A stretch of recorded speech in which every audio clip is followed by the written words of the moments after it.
Friends, welcome my YouTube channel. आज की इस वीडियो में हम केबीएस के पेडागोजी के सिलेबस के बारे में चर्चा करेंगे, जो कि टीजीटी और पीआरटी के लिए सिलेबस सेम है, लेकिन पीआरटी में 60 नंबर का आएगा और टीजीटी में 40 नंबर का। तो सबसे पहले हमें इसके सिलेबस को समझना बहुत ज़रूरी है, क्योंकि सिलेबस वास्ट है, लेकिन हार्ड नहीं कह सकते कि ये हार्ड है। ये हम सब पढ़ चुके हैं। जिसने डीएलएड किया है उसने डीएलएड में पढ़ा है, और जिसने बीएड किया है उसने बीएड में पढ़ा है, लेकिन हो सकता है कि इतनी डीपली नहीं पढ़ा हो। तो सबसे पहले आपको सिलेबस को समझना बहुत ज़रूरी है। तो सिलेबस देखिए क्या क्या दिया गया है इसमें। कॉन्सेप्ट ऑफ ग्रोथ, विकास की अवधारणा, यानी जो विकास के बारे में हम पढ़ते हैं और पढ़ते आए हैं, हमने पढ़ा भी है, तो वो पढ़ना है। और दूसरा है मैच्योरेशन एंड डेवलपमेंट, परिपक्वता और विकास। थर्ड है principles of debates of development, विकास के सिद्धांत और बहसें। डेवलपमेंट्स, टास्क एंड चैलेंजेस, विकास कार्य और चुनौतियाँ। नेक्स्ट है domains of development, physical, cognitive और सोशल, इकोनॉमिक, मोरल, इमोशनल। अब इसकी हिंदी क्या है? भौतिक, संज्ञानात्मक एवं सामाजिक, आर्थिक, नैतिक, भावनात्मक विकास के बारे में पढ़ना। Deviations in development and its implications, विकास में विचलन और इसके निहितार्थ। नेक्स्ट है 7 है अंडरस्टैंडिंग एडोलेसेंस नीड्स, इसकी नीड्स क्या है, चैलेंजेस क्या है और इम्प्लीकेशंस क्या हैं फॉर डिज़ाइनिंग इंस्टीट्यूशनल सपोर्ट, किशोर अवस्था को समझना, आवश्यकता और संस्थागत समर्थन को डिजाइन करने की चुनौतियां और निहितार्थ। 8 नंबर है role of primary and secondary socialisation agency are ensuring home school continuity, तो प्राथमिक और माध्यमिक सामाजिक एजेंसियों की भूमिका होम स्कूल की निरंतरता सुनिश्चित करना।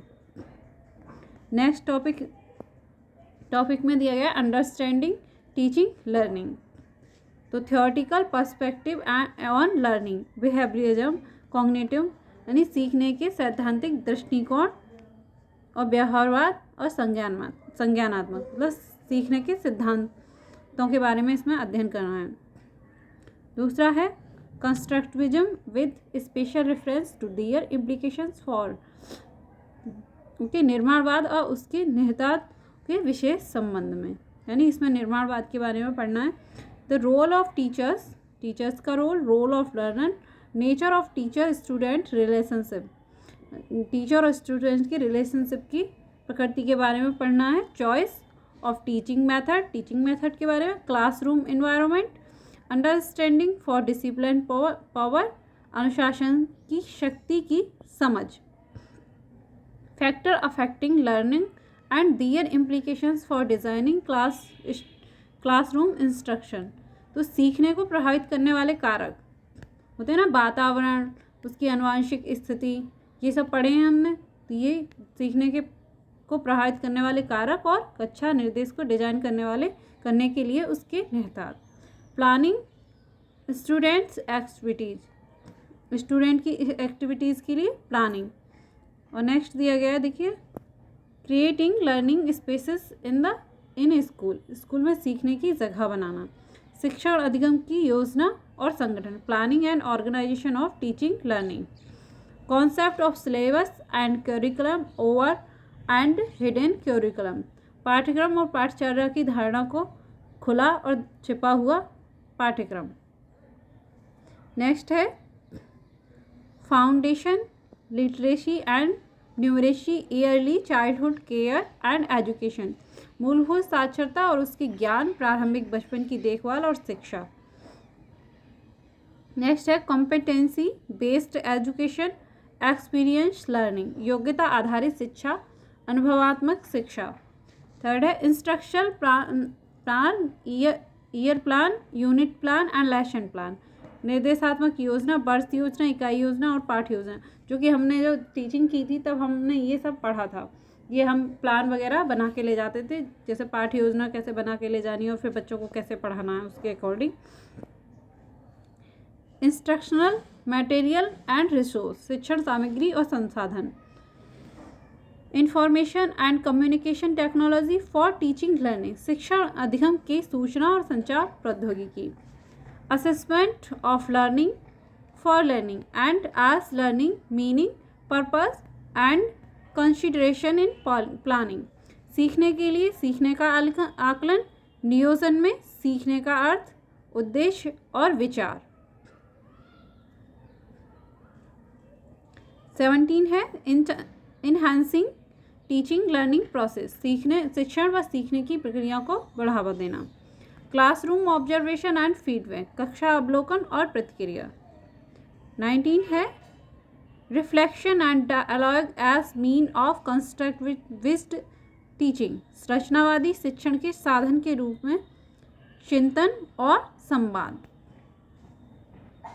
अब देखिए इसमें दे रखे हैं सीखने के अनुकूल माहौल। द कॉन्सेप्ट ऑफ डाइवर्सिटी, विविधता की अवधारणा, डिसेबिलिटी एंड इंक्लूसिव, विकलांगता और समावेशन। Types of disability, identification and intervention, पहचान और हस्तक्षेप। Concept of school mental health, addressing and curative, preventive and promoting dimensions of mental health for all students and staff, छात्रों और कर्मचारियों के लिए मानसिक स्वास्थ्य के उपचारात्मक निवारण और प्रोत्साहक आयाम।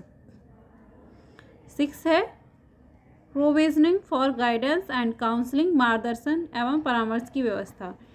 ये है 7 developing school and community as a learning resources, सीखने के संसाधन के रूप में स्कूल और समुदाय का हिस्सा।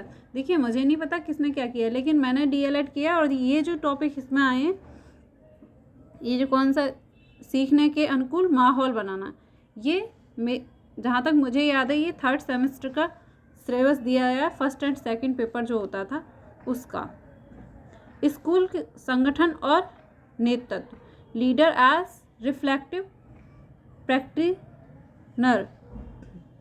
प्रैक्टिशनर, चिंतनशील व्यवसायी, टीम बिल्डर, टीम निर्माता एंड इनिशिएटर, आरंभकर्ता, coach and mentor. Perspective on school leadership, school नेतृत्व पर परिप्रेक्ष्य। ओके। 5th है विजन बिल्डिंग, दृष्टि निर्माण। Goal setting and creating a school development plan, लक्ष्य निर्धारण और विद्यालय विकास योजना। Using school process and forum for strengthening teaching learning, शिक्षण अधिगम को मजबूत करने के स्कूल प्रक्रियाओं और मंच का उपयोग करना। एनुअल कैलेंडर, वार्षिक कैलेंडर, टाइम टेबल, समय सारणी, पेरेंट टीचर फोरम, अभिभावक शिक्षक मंच, स्कूल असेंबली, विद्यालय में प्रातःकालीन सभा। 12 है टीचर डेवलपमेंट फोरम, शिक्षक विकास मंच। Using achievement data improving teaching learning, शिक्षण अधिगम के सुधार के लिए उपलब्धि डेटा उपयोग करना। 14 है school self assessment and improvement, school व स्वयं मूल्यांकन और सुधार। क्रिएटिंग पार्टनरशिप विथ कम्युनिटी, समुदाय के साथ साझेदारी बनाना। Industry and other neighbouring school and higher education institute forming learning communities, उद्योग या अन्य पड़ोसी स्कूल और उच्च शिक्षा संस्थान सीखने वाले समुदाय का निर्माण करते हैं। पर्सपेक्टिव इन एजुकेशन, इसमें है पर्सपेक्टिव इन एजुकेशन में है role of school in achieving aims of education, शिक्षा के लक्ष्यों को प्राप्त करने की स्कूलों की भूमिका। देखिए इसमें है NEP 2020 yearly childhood care and education, foundation of learning, foundation of literacy and numeracy, curriculum and pedagogy in school, holistic and integrated learning,